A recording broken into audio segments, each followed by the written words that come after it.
বাছুর 20 দিনের পর থেকে বাছু চিক্সের মোটালিটিটা খুবই কম। শালিমারে কিন্তু একটু এটা একটা মানে গড় ওটা মোটালিটি থেকেই যায়। গ্রামাঞ্চলের পোল্ট্রি শিল্পে ব্যাকইয়ার্ড ফার্মারদের প্রবণতা এখন চুক্তিবদ্ধ চাষের প্রতি। বড় বড় কোম্পানির সাথে গাঁটছড়া বেঁধেই তারা পোল্ট্রি ফার্মের দেখভাল করছেন। কিন্তু মডিফাইড ব্রিডিংয়ের যুগে কোন কোম্পানির চিক্সে আস্থা রাখবেন ফার্মাররা? নমস্কার, আপনারা দেখছেন ইন্ডিয়া পোল্ট্রি নিউজ, পশ্চিমবঙ্গের পোল্ট্রি শিল্পের একমাত্র নির্ভরযোগ্য মুখপত্র। গ্রীষ্মের গরমে বাড়ছে চিক্সের মর্টালিটি রেট। ব্যাকইয়ার্ড ফার্মারদের মধ্যেই এই সমস্যা সিংহভাগ। তবু তার মধ্যেই অনেক খামারি ভরসা রেখে গেম করছেন এবং লাভের ফসল ঘরে তুলছেন। আজ ইন্ডিয়া পোল্ট্রি নিউজের ক্যামেরা ঢুকে পড়ল হুগলির গোঘাট থানার এক পোল্ট্রি খামারে। দেখে নেওয়া যাক গরমে গেম শেষ করার পর তার অভিজ্ঞতা। আজকে আপনার ফার্মের বর্তমান অবস্থাটা যদি আপনি একটু আমাদের সঙ্গে শেয়ার করেন। বর্তমান অবস্থা বলতে আমার পাখি উঠেছে আজকে, আমার মানে রবিবার দিন লিফটিং হয়েছে, এই গত রবিবার। তো কিছু ল্যাম্বার্ড এগুলো রয়ে গেছে, তো এগুলো তো ল্যাম্প তো আর কোম্পানি নাই না, কিছু কিছু গাড়ি তোলে, তো তারপরে বাদ বাকি ওটা আমাকে নিজের উপরই ওটা ছেড়ে দেয়। এই হচ্ছে ব্যাপার। আচ্ছা, তো এই যে আপনার যে পাখিটি উঠেছে এইটি আপনার লিফটিংটি কতদিনে কমপ্লিট হয়েছে? লিফটিংটা হয়েছে আমার 38 দিন রানিং। 38 দিন রানিং, মানে আপনার 38 দিনে টোটাল পাখির বডি ওয়েট কত এসেছে? পাখির বডি ওয়েট হয়েছে আমার টোটাল যেটা বডি ওয়েট হয়েছে 2390 গ্রাম। 2390 গ্রাম, না ভালো, যথেষ্ট একটা ভালো বডি ওয়েট। এবং আপনার যে একটা কথা জিজ্ঞেস করছি আপনাকে, যে এফসিআর কি রকম হারে এসেছে? এফসিআর এবারে একটু মানে হয়েছে বলতে একটু কমের দিকই হয়েছে। এফসিআর আমার কস্টিং এসেছে আপনার 78 টাকা 76 পয়সা। 78 টাকা 76 আমাদের পয়সা। 85 টাকা কস্টিং, সেখানে এসেছে 78 টাকা 76 পয়সা। আচ্ছা, তো আপনি যে এই 38 দিনে লিফটিং করেছেন, এর মধ্যে কোনো রোগ জ্বালা বা কোনো ভাইরাস আক্রমণ না, কিছু রোগ হয়েছে আপনার? জ্বালা ভাইরাস আক্রমণ কিছু হয়নি, শুধু একটু লিভারের প্রবলেম হচ্ছিল, তো লিভার টনিক খাইয়ে ওটা ঠিক হয়ে গেছে। আর তাছাড়া আর কোনো কিছু প্রবলেম আসেনি। আর আপনি এখন যে এই পোল্ট্রিটি চাষ করছেন, এটি কোন কোম্পানির সঙ্গে চাষ করছেন? এটা বাসু চিক্স। আচ্ছা, বাসু চিক্স যে কোম্পানিটি আপনি নাম বললেন, ওনারাই কি আপনাকে সমস্ত কিছু প্রোভাইড করছে? সমস্ত কিছু একদম। আচ্ছা, কিছু মেডিসিন বাইরে থেকে লাগে টুকটাক, সেটা অল্পর উপর, এটা বাইরে থেকে কিনে নিই। তাছাড়া সেরকম মেডিসিন এদের লাগে না, মেডিসিন চার্জ কস্টলি খুবই কম। ফিড ও চিক্স উৎপাদক Basu chicks and feed private limited একান্তই 16 আনা বাঙালি কোম্পানি। 24 পরগনা ও বর্ধমান জেলাতে তাদের কারখানায় উৎপাদিত উন্নত মানের ফিড ও চিক্স ফার্মারদের কাছে আস্থা অর্জন করেছে। আপনি যে টোটাল ইয়ারে একটা বছরে টোটাল কটা সিজন চাষ করছেন? টোটাল সিজন চাষ করতে গেলে এদের যা 7টা হবে। 7টা হবে, কিন্তু আমার 7টা হয়ে ওঠে না, আরো তো টুকটাক এমনি কাজ বাজ আছে, চাষবাস আছে টুকটাক, ওর জন্য আমার 6টা কি 6.5টা এরকম হয়।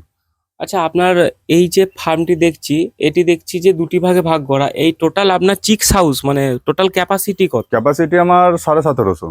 1750 ক্যাপাসিটি, মানে কি এটা ম্যাক্সিমাম 1750 ক্যাপাসিটি না আরো বেশি নেওয়া যায়? না, আমি শীতকালে এটা নিই, আমি 1900 পর্যন্ত নিই। আচ্ছা আচ্ছা, গ্রীষ্মকালে 1750 নিই।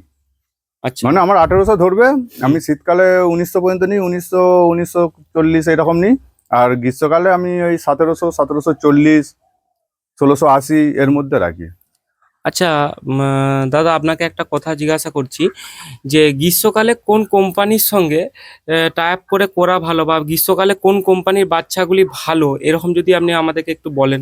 গ্রীষ্মকালে বলতে আমি মেনলি দুটো কোম্পানি করেছি। আমি করেছি শালিমার আর বাসু, কিন্তু শালিমারেরও চিক্স মোটামুটি খারাপ নয়, বাসুরও চিক্স খারাপ নয়। তবে বাসুর 20 দিনের পর থেকে বাসু চিক্সের মোটালিটিটা খুবই কম। আর এখন আমাদের যে পোল্ট্রির বর্তমানে দাম সম্বন্ধে যদি কিছু বলেন। বাজার বলতে তো আমরা তো ফার্মার, এবারে বাজারের সঙ্গে তো আমাদের সঙ্গে, আমরা কোম্পানির সাথে কাজ করি। এবারে আমাদের একটা রয়েছে যেটা জিসি রয়েছে, সেইটা 7 টাকা 40 পয়সা, ওর উপরে কস্টিং কমলে তার উপরে একটা 50% পাই। আর মার্কেট বাড়লে এবারে আমাদের হচ্ছে আপনার যেটা আছে ওই রেড বোনাস 105 টাকা, 5 টাকা হচ্ছে কোম্পানির দাম, তার উপরে উঠলে আমরা রেড বোনাস পাই। যেমন আমার পাখিটা লিফটিং হয়েছে আপনার 130 টাকায়, 128 টাকায় লিফটিং হয়েছে, তার মানে ওতে আমি রেড বোনাস পাবো আপনার ধরুন 23 টাকার মধ্যে আমি রেড বোনাস পাবো।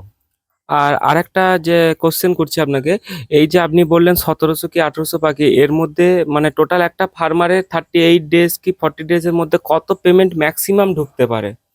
পেমেন্ট ধরুন শীতের দিকে পেমেন্ট একটু বেশি আসে, আচ্ছা। শীতের দিকে পেমেন্ট বেশি আসে। গরমের দিকে আমি পেমেন্ট পেয়েছি, যেমন এই লটটাতে আমি পেমেন্ট পেয়েছি 1000-এ, মানে 100-তে 2700 টাকা, 6তে 2700 100-তে 2700। আর গরমের দিকে ওইটা আমার 3 পেরিয়ে গেছে, 3 3.5 পর্যন্ত আমি পেমেন্ট পেয়েছি, মানে সরি শীতকালে শীতকালে আমি 3.5-এর ওপর পেমেন্ট পেয়েছি, কিন্তু গরমে সেইটা 2700 এরকম, 2700-1800 মধ্যে একটা এভারেজ থাকে। 2700 এরকম একটা এভারেজ আসছে। আচ্ছা, 2700-2800 মধ্যে। তো আমাদেরকে আপনি বার্তা কি দেবেন এই ইন্ডিয়া পোল্ট্রি নিউজকে, পোল্ট্রি সম্বন্ধে যদি বলেন? পোলট্রি সম্বন্ধে বলতে আমি তো মানে যেটা বাছুর চাষ করে আমি খুবই মানে ভালো রেজাল্ট পাচ্ছি, এবং আমার এতে কোনো অসুবিধা নেই, এবং আমি মানে এর জন্য যে পেমেন্টটা পাচ্ছি এর জন্য আমি মানে খাটতেও তৈরি। হুম। মানে যেখানে পেমেন্ট পাওয়া যাবে সেখানে খেটে পড়তে আছে, যদি পেমেন্ট না পায়, অনেক ফার্মার আছে হুম। পেমেন্ট পাবে না কিন্তু চাষটা সম্পূর্ণ নিজের ওপর, নিজে যেমন খাটবে সে সেরকম পেমেন্ট পাবে। অতএব আমি খাটি, আমার রেজাল্ট ভালো হয়। আমি কটা বাসু এই লট করছি আমি, কিছু না হলে 6টা। আচ্ছা। আগে অন্য কোম্পানি করতাম, এখন 6টা করছি, তো 6টাতে আমার ছটা রেজাল্টই আমার খুব সুন্দর এসছে, একটা আমার কিন্তু কোনো মিস নেই। আচ্ছা, পোল্ট্রি পোল্ট্রি চাষ লাভবান ব্যবসা আপনি এটা বলতে চাইছেন, এবং ইয়ং জেনারেশন এই চাষে এসে তারা লাভের মুখ দেখতে পাবে। মুখ দেখতে হবে, হ্যাঁ। আচ্ছা দাদা, অসংখ্য কারণ এখন ধন্যবাদ। তো বেকারত্ব অনেক বেড়ে যাচ্ছে, তো যদি চাষ এরকম যদি পজিশন থাকে হুম। সে কিন্তু পোল্ট্রি চাষ করতে পারে। আচ্ছা দাদা, ধন্যবাদ।